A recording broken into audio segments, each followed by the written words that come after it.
মঙ্গলবার দুর্গাপুরের নেতাজি ভবনে বিজেপি কর্মী সভায় উপস্থিত হয়ে বলিউড অভিনেতা এবং বিজেপি নেতা মিঠুন চক্রবর্তী দলীয় কর্মীদের উদ্দেশ্যে বার্তা দেন। সভা শেষে সাংবাদিকদের প্রশ্নের উত্তরে তিনি বলেন, তৃণমূল বলছে বাংলা ও বাঙালির কথা, কিন্তু এরকম ভেদাভেদের রাজনীতি সারা দেশে কোথাও দেখা যাচ্ছে না। আমার উটির হোটেলে 150 পরিযায়ী শ্রমিক কাজ করেন। বম্বেতে 5 জন বাঙালি শিল্পী গান গাইছে।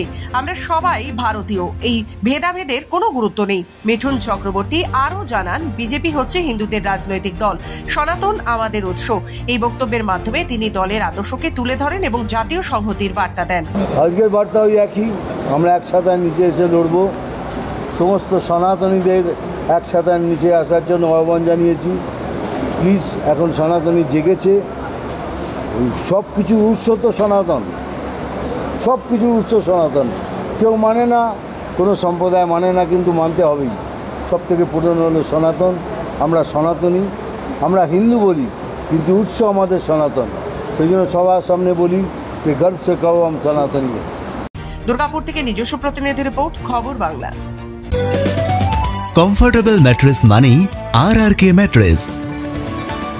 ওয়ারেন্টি নয়, গ্যারেন্টি দেয় RRK ম্যাট্রেস।